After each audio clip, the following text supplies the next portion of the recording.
लेकिन आपने देखा कि यूपी में आवाज तक नहीं निकली किसी की, सब लाउड स्पीकर भी उतारे गए, चाहे वो हनुमान चालीसा हो, चाहे वो अजान पढ़ने का टाइम हो, सब पे प्रतिबंध है। इसमें कोई भेदभाव की बात नहीं है, ये तो बहुत पहले हो जाना चाहिए था जो अब हो रहा है। महाराष्ट्र की सरकार आए दिन कुछ ना कुछ ऐसे मुद्दे उठाती है जिससे कि सांप्रदायिक दंगे बढ़े। नमाज पढ़ने की पूरी अनुमति है सड़क पर, लेकिन अगर कोई हनुमान चालीसा पढ़े तो उस पर उनको आपत्ति है। कितनी शर्मिंदगी वाली बात है। वे वोट बैंक की राजनीति कर रही है, उनको वोट चाहिए, वो कांग्रेस से मिली हुई है, कांग्रेस जो बोलते हैं वो उनको फॉलो करते हैं और कुछ नहीं है। आप देखिए ना, दिल्ली में भी मौलवियों को तो सैलरी है, लेकिन हिंदू के पंडितों को कोई सैलरी नहीं है। जो मंदिरों में दान आएगा वो हम सरकार को दे सकते हैं, लेकिन जो मदरसों में आएगा उसका कोई माई बाप नहीं है। हमारी रामनवमी से उनको डर लगता है, हमारे हनुमान चालीसा से उनको डर लगता है। तो ये तो बड़ी गंदी राजनीति हो रही है। जो भगवा लेके चल रहे हैं, जय श्री राम का नारा लगा रहे हैं, भारत माता की जय बोल रहे हैं, क्या उन पर पत्थर मारना प्यार है? जिस घर से पत्थर निकलेगा उस घर पर बुलडोजर चलाएंगे। ये चाहे उत्तर प्रदेश हो, चाहे मध्य प्रदेश हो, चाहे दिल्ली हो। अरविंद केजरीवाल जी ने जानबूझकर इनको बसाया है, चाहे वो रोहिंग्या हो, चाहे वो बांग्लादेशी हो, चाहे वो जिहादी तत्व हो। भारत की बर्बादी तक जंग रहेगी जारी। तो वो नारे लगाने वालों को बचाने वाले हैं अरविंद केजरीवाल जी। भाजपा के कार्यकर्ता पिटे हैं, संघ के कार्यकर्ता पिटे हैं उस मंदिर को बचाने के लिए, और साथ में इन घुसपैठी और जिहादी तत्वों के द्वारा जिनको वोट मिलता है उनको हो रहा है। और ये वही लोग हैं जो इस देश को तोड़ने की सोचते हैं, जो तलाक तलाक तलाक कहकर उतार देते हैं, भगा देते हैं, एक की जगह 4-4 शादी करते हैं। लाउड स्पीकर को लेके इतनी सियासत हो रही है, तो आखिर इतनी सियासत क्यों? देखिए, कुछ पार्टियां ऐसी हैं जो सांप्रदायिक रंग देना चाहती हैं अपनी राजनीति को चमकाने के लिए, लेकिन आपने देखा कि यूपी में आवाज तक नहीं निकली किसी की, सब लाउड स्पीकर भी उतारे गए और सबकी आस्था का ध्यान रखा जा रहा है। सबकी जो धार्मिक उनकी आस्था है उनको ध्यान में रखते ही, चाहे वो हनुमान चालीसा हो, चाहे वो अजान पढ़ने का टाइम हो, सब पे प्रतिबंध है। इसमें कोई भेदभाव की बात नहीं है, ये तो बहुत पहले हो जाना चाहिए था जो अब हो रहा है। देखिए, अगर उत्तर प्रदेश में माइक उतार दिया गया सभी, और योगी आदित्यनाथ ने यह भी नहीं किया कि सिर्फ मस्जिदों से ही लाउड स्पीकर उतारे, बल्कि जितने भी हिंदुओं के भी मंदिर हैं वहां से भी लाउड स्पीकर उतार दिए गए हैं और आवाज उसकी धीमी कर दी गई है। लेकिन अगर महाराष्ट्र की बात करें तो वहीं पर इतने दंगे क्यों भड़क रहे हैं लाउड स्पीकर को लेके? देखिए, मैंने बोला ना, कुछ पार्टियां ऐसी हैं जो सांप्रदायिक रंग देना चाहती हैं, अपनी वोट बैंक की राजनीति करना चाहती है, लेकिन बीजेपी ऐसा नहीं करती, क्योंकि बीजेपी सबको समान समझती है। जैसे हमारे आदरणीय नरेंद्र मोदी जी का भी नारा है, सबका साथ, सबका विकास, सबका प्रयास और सबका विश्वास। तो उसी आधार पर हमारी पार्टी चलती है, किसी के साथ भेदभाव नहीं होता है, चाहे लाउड स्पीकर हो, चाहे हनुमान चालीसा हो, चाहे रामनवमी हो, चाहे उनका जो मुहर्रम होता है वो हो, तो सबके साथ इक्वल करती है। लेकिन महाराष्ट्र की सरकार आए दिन कुछ ना कुछ ऐसे मुद्दे उठाती है जिससे कि सांप्रदायिक दंगे बढ़े। देखिए, पहले तो असदुद्दीन ओवैसी ने कहा कि बीजेपी जो है एक धर्म को लेके चलती है, और अगर देखा जाए तो मुस्लिमों को टारगेट करती है। लेकिन अब JNK के फॉर्मर CM जो हैं उमर अब्दुल्ला, वो कहते हैं कि बीजेपी धर्म की राजनीति करती है और सिर्फ मुस्लिमों को जो है उस पर प्रताड़ना कर रही है, मुस्लिमों को ही टारगेट कर रही है। ये लोग अपनी रोटियां सेक रहे हैं और इनकी रोटियां सेकना बंद हो गया। आपने देखा था कश्मीर फाइल्स में किस तरह से हिंदुओं पर अत्याचार किए गए थे, उन पर अत्याचार किए और उन्होंने ऑब्जेक्शन उठाया कि हम वो फिल्म भी ना दिखाएं। तो ये हमें किस किस तरह से रोकना चाहते हैं? अगर हम हिंदुओं के लिए कुछ बात करते हैं तो बोलते हैं कि मुस्लिमों पर अत्याचार हो रहा है। तो कितना अत्याचार कश्मीरी पंडितों पर हुआ उस समय पर मीडिया में नहीं दिखाया गया, लेकिन आज दुनिया जागृत है। ये जो सोशल मीडिया का जमाना है, सब जान रहे हैं कि किस तरह से उनकी राजनीतिक रोटियां जो है वो सिकने वाली नहीं है। तो इसीलिए वो बिलबिला रहे हैं और वो ऐसा करेंगे, चाहे ओवैसी हो और चाहे कश्मीर में बैठे नेता हों। देखिए, अगर हम बात करें तो अब आ जाते हैं कि जैसे महाराष्ट्र में शिवसेना अब हिंदुओं के खिलाफ जो है जाकर कि हनुमान चालीसा नहीं करना है या फिर हनुमान चालीसा उसके विरोध में काम करना है, जो भी करना है। तो आखिर शिवसेना साबित क्या करना चाहती है? मुझे तो हंसी आती है, जो उनकी नमाज है वो सड़कों पर पढ़ने देते हैं, लेकिन जब नवनीत राणा हमारी जो मंत्री है वो सिर्फ एक बात बोलती है कि मुझे आपके घर के बाहर हनुमान चालीसा पढ़ना है, उस पर राजद्रोह का कानून लगा दिया जाता है। मतलब मेरा देश हिंदुस्तान, उसमें हनुमान चालीसा पढ़ने की मनाही है। मैंने कभी सोचा नहीं था कि इस तरह से जो मुंबई सरकार है वो हमारे हिंदू भाइयों के साथ करेगी। मतलब उनको नमाज पढ़ने की पूरी अनुमति है सड़क पर, लेकिन अगर कोई हनुमान चालीसा पढ़े तो उस पर उनको आपत्ति है। कितनी शर्मिंदगी वाली बात है। तो आखिर शिवसेना ऐसा करके क्या दिखाने की कोशिश कर रही है मैम? देखिए वो वोट बैंक की राजनीति कर रही है, उनको वोट चाहिए, वो कांग्रेस से मिली हुई है, कांग्रेस जो बोलते हैं वो उनको फॉलो करते हैं और कुछ नहीं है। और अगर हम बात करें कि जिस तरह से इतने दिन से ये चीज़ें चल रही हैं, देखा जाए तो हर दिन बढ़ती ही जा रही हैं और अब 3 दिन का 3 तारीख का दिया गया है कि अगर 3 तारीख तक नहीं हटा लाउड स्पीकर तो हम बैठ के जो है सड़कों पे हनुमान चालीसा करेंगे।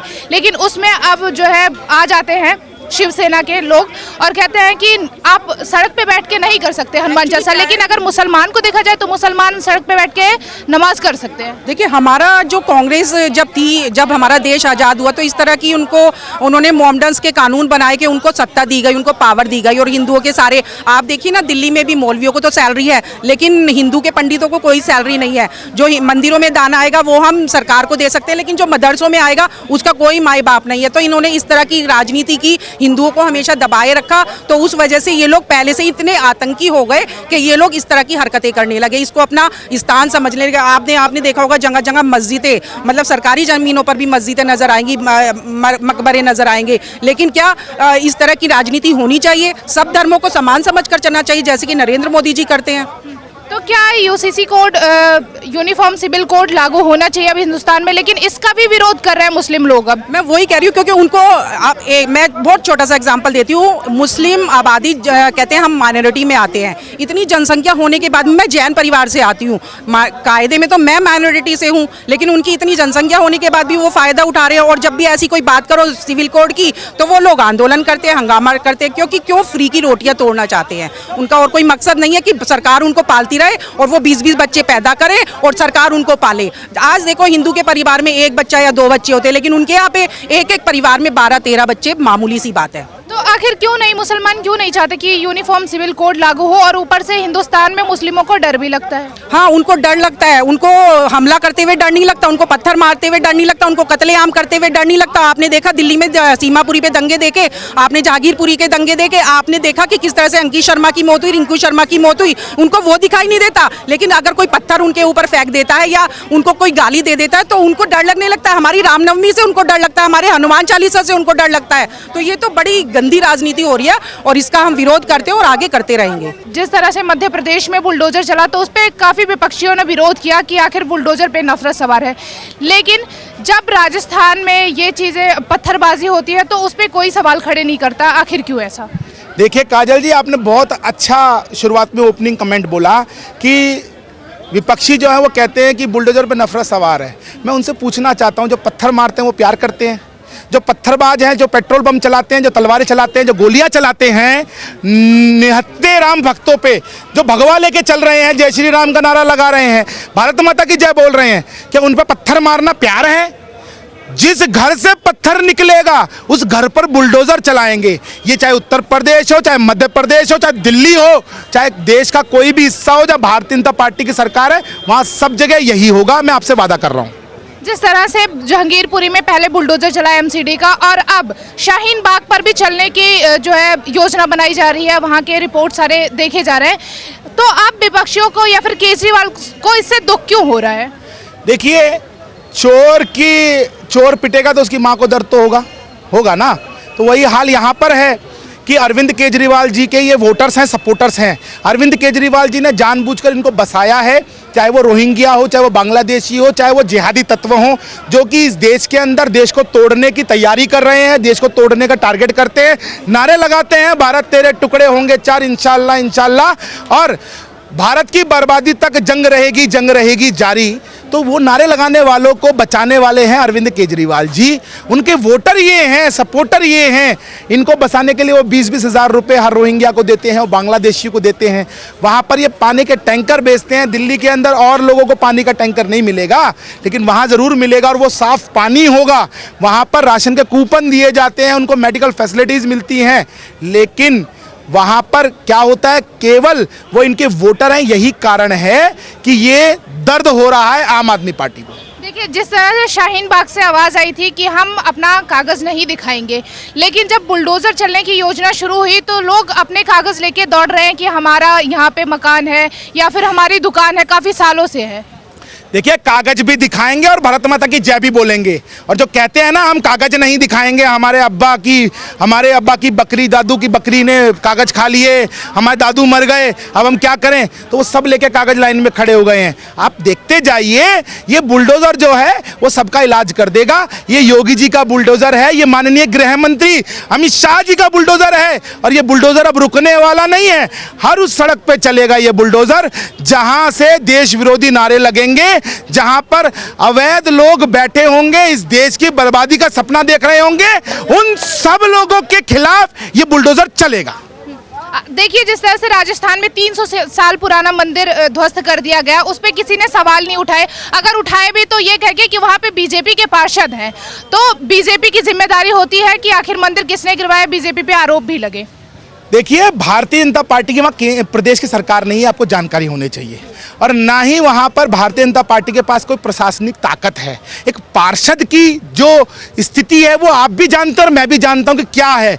डीएम एसपी उसकी बात नहीं सुनेगा।